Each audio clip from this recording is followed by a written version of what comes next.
Okay, so a little intro into MyFitnessPal. This is going to be the home page, and if we touch the bottom right hand corner more and then hit goals just under workout routines, we can set our under nutrition goals, our calories, our carbs, our proteins and fat goals.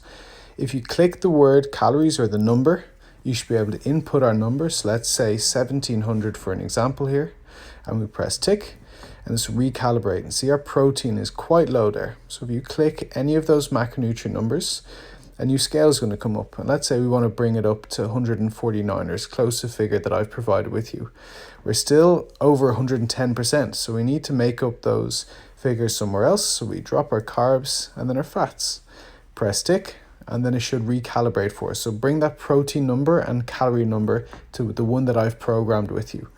So coming back to the home page, we down the bottom and by the blue tick, we press diary. And now we add food, go to the search bar, and then we type in what food we want to bring in. So here, for example, we've typed in Flahavan's Progress Oats. Very slowly typed. We search, and then our options come up. So we click the first one up top,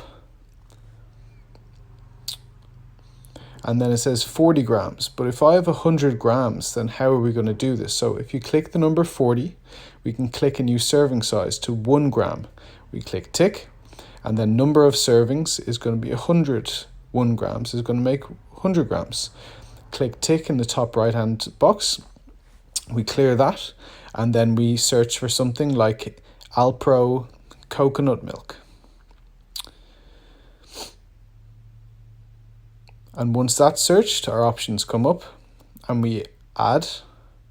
And then for instance here, because we need 250 mils, 100 mils by 2.5 servings is going to be 250. So you can use this as a decimal place, and you can change this option to decimals rather than fractions. The last thing we're going to add is the my protein whey. We search that, see 1 scoop there. Once we add that, we know our serving size is going to be 2 of these. We tick, tick, tick, and then the blue button, add all 3 down below. And once they're in our food diary there, we can now check by clicking the top tab. So 606, if we press that button, this comes up and we have our calories, our nutrients, and our macronutrients up top.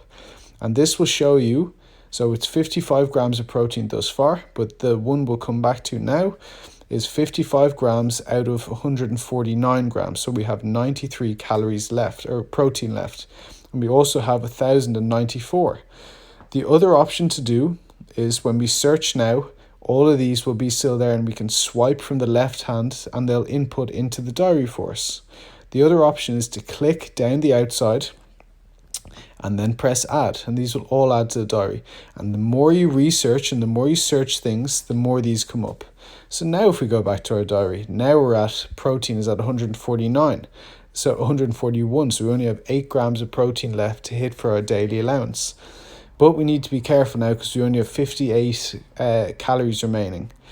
Now once we've hit snacks and the barcode in the top right hand corner this time, this is a really cool option, and scan the packet of this rice, now we can see that it comes up, and instead of weighing out 70 grams, I can change that serving size to 1 gram and then easily add in, we'll get there in a second, one more time, 45 grams of rice, and now we can add that in.